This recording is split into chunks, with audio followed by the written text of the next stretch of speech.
हो सकता है वो कुछ हमारी मदद करे। तो साथियों उसके बाद उनके पास जाते हैं काशीराम साहब के पास। तो काशीराम साहब के पास जैसे जाते हैं काशीराम साहब को भगा कि जाइए नहीं पछड़े नहीं पता जाइए। तो साथियों फिर ये आगे पार्क में बैठ जाते हैं और पार्क में बैठने के बाद ये चिंतन मंथन करते हैं कि आखिर काशीराम ने हमारे भगाया क्या, ये हमारे समाज का आदमी है और कैसे हमारे समाज से हमारे चले वाले नहीं कर सकता। बोले अच्छा कल हम दोबारा चलेंगे काशीराम के पास। इसने हमें भगाया, अब हम इसे मदद देने वाले नहीं है, हम केवल इसे ये पूछने के चलेंगे कि आखिर आपने हमें भगाया। तो साथियों वाले तो फट और जाने के बाद काशीराम साहब का डोर खटखटा और खटखटाने के बाद में काशीराम साहब दरवाजा खोलते हैं और देखते कहते तुम फिर आ गए, अरे मैंने तुम्हें भगाया फिर आ गए। बोले हाँ हम फिर आ गए, लेकिन हम तुमसे कोई मदद लेने के लिए आए, हम केवल ये पूछने के लिए आए कि आखिर तुमने भगाया। तो साथियों काशीराम साहब क्या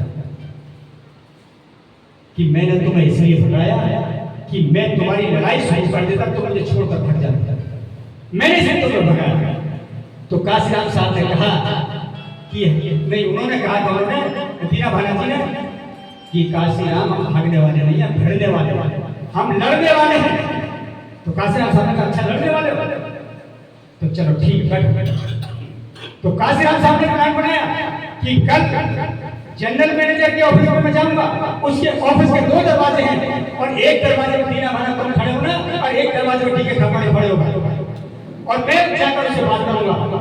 तो साथी प्लान के तहत वहां पर जाते हैं और जाने के बाद में जैसे ही बात करना शुरू करते हैं उस मैनेजर से, तो साथियों जरा देर में काशीराम साहब उग्र हो जाते हैं और उग्र होने के बाद में उस जनरल मैनेजर के बाल पकड़ते हैं और टेबल पर इस तरह देकर मारते हैं क्योंकि नीचे शीशा भी लगा हुआ था, उसका मुंह खून खान हो जाता है। तो ठीक है खापड़ जैसे देखते और दीना भाना को तुरंत कहते अरे दीना भाना ये तो मारते इधर चलो, दोनों को दोनों जाते काशीराम साहब लंबे चौड़े से दोनों चिपट गए और काशीराम काबू में नहीं आए। बड़ी मुश्किल में उनको समझाया बुझाया और काबू में किया।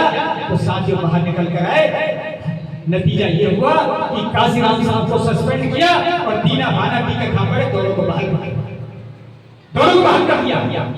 और बहाल करने के बाद में दीना भाना का ट्रांसफर दिल्ली कर दिया। वो इसलिए किया कि ये लड़ाकू आदमी है, ये फिर किसी को भड़काने का।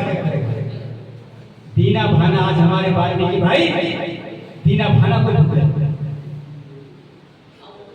दीना भाना को भूल रहे। सही मायने में आज ये भारत का मूवमेंट खड़ा हुआ है, आज की जागृति भारत के अंदर है, तो उसके मूल में एक वाल्मीकि जाति का ये सारा जो प्रकरण हुआ है, सारा जो संकट खड़ा हुआ है, ये केवल दीना भाना के आदमी के थ्रू था। तो साथियों ऐसा करने से पहले साथियों को टाइम लगेगा क्योंकि थोड़ी डिटेल बातें बताने को रोटी तो हम रोज खाते हैं, घर ही जाना है समझे, रखेंगे तब तक कोई मूवमेंट चला नहीं सकते।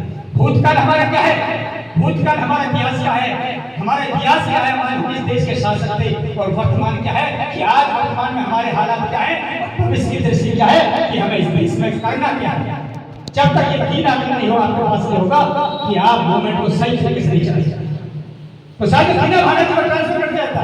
जब दीना भाना ट्रांसफर होगा, दीना भाना जाने से पहले काशीराम साहब को उस संगठन का अध्यक्ष बना करके वो केवल ऐसे का था।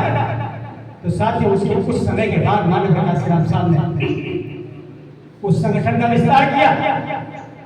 जब बाबा साहब डॉक्टर अम्बेडकर ने यूनिवर्सिटी काश की किताब पढ़ी और उसको रात रात पढ़ते रहे, उन्होंने देखा कि SC/ST से कुछ होने वाला नहीं है, इसका विस्तार करना होगा, क्योंकि यदि इस देश की व्यवस्था को बदलना है तो हमें SC/ST OBC माइनॉरिटी जो भारत का 90% है और आज की डेट में 1 अरब से भी ज्यादा है, इन सबको साथ में लेना होगा। उसी के बाद हम देश की व्यवस्था को बदल सकते हैं। ये मानव काशीराम साहब ने उसका विस्तार किया और विस्तार करने के बाद में साथियों उस समय काशीराम साहब के पास समय था, उनको सस्पेंड कर दिया गया और फिर वो टीके खापड़ जी के घर में रहते थे। टीके खापड़ जी को बाहर कर दिया गया।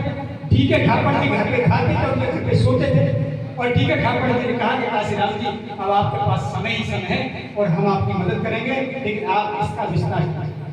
तो साथ ही 1965 के बाद आसपास की बात है, 1965 में साथियों दादा साहब गायकवाड़ जो आरपीआई के राष्ट्रीय अध्यक्ष थे, बाबा साहब अम्बेडकर ने जो आरपीआई बनाई थी, यानी संविधान बाबा साहब ने लिखा, लेकिन गठन उसका बाबा साहब के जाने के बाद हुआ, उसके राष्ट्रीय अध्यक्ष।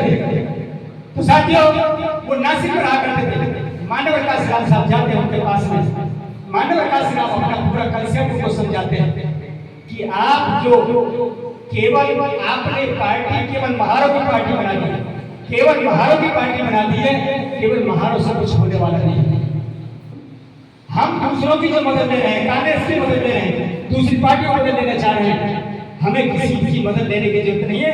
ये मेरा प्लान है, इस पर काम कीजिए, हम इस देश के शासक बनेंगे जो बाबा साहब डॉक्टर अम्बेडकर लिखकर रखे।